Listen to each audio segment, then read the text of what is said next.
Hello guys, in this tutorial we will see how you can read the values from the command prompt. So there are various ways to read the values from the command prompt. Just like in the last tutorial we have seen how to take the values by using command line argument. So in this tutorial we will take the use of BufferedReader class. So it can be used like that. This is the BufferedReader. So the first step is enter data using the BufferedReader class. So you have to create the object of BufferedReader class. Suppose here the object is reader. Then you have to give new keyword, and again you have to use this class, and inside it you write new input stream reader. Okay, and inside it you have to write system.in. So this class and this constructor having the specific use. So one by one I will explain, but here you should know the step. First step is enter data using the BufferedReader. So here I am telling you that BufferedReader store the value in buffer. Whatever the value is there, it take the values character wise and store that entire value in the buffer so that we can read and write. So that is why its name is BufferedReader. Input stream reader work is to convert that value into the character.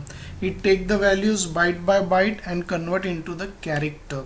And then system.in, it is used to read the value from the command prompt. Whenever we use input operation, system.in, and when we use output operation, system.out. Next step is reading data. How you can read? You can take one variable like string name, and then you have to write this object name dot read line. So it will help us to read any string value. And next one is printing. So that you already know, you have to use output statement and you have to take that variable.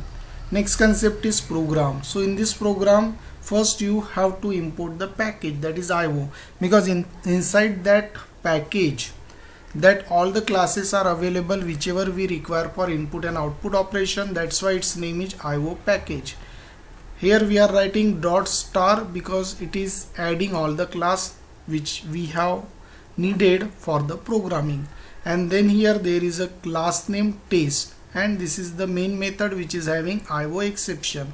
Why we are using IO exception? Because for handling the runtime error or unexpected cause in the program. So here we have the IO exception. It will help us to run our program in proper direction. Our program will not be closed suddenly because of improper data.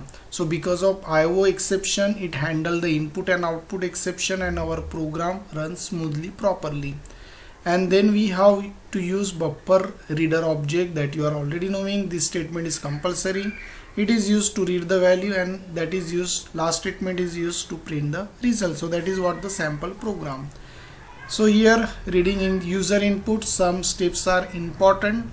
That is the BufferedReader. It takes from a character input stream buffer character, so it provides the efficient reading of sequence of character. As I told you that BufferedReader class is used to store all the character in the buffer area. Input stream reader, it used to convert byte stream to character stream. That is the main use of input stream reader. System.in is used to take the input from the command prompt. Same way out is used to display the output in the command prompt. So these are the important points. Now we go in the Eclipse, and there we will see how this program works. So friend, now I am in Eclipse and this is my program I have already written. The important thing, first you have to represent this package. Second important thing, you have to use exception in your class for handling user input and output properly.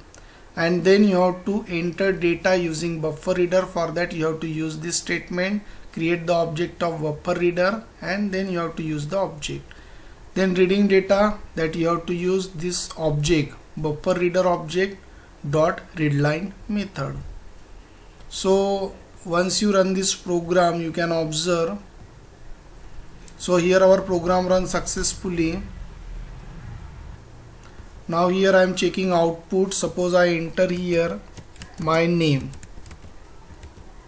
then it is showing the name. Why? Because we use the output statement and passing this string variable. So you can pass here multiple words and it will help us to show the output. So these are very simple steps, friend. You have to just practice it and you have to remember also. Somewhat it is difficult to remember. So in the next tutorial we will see the program, one more program we will see, that is the addition of two number by using BufferedReader class. So I hope you understood and got some idea about this. So thanks for watching.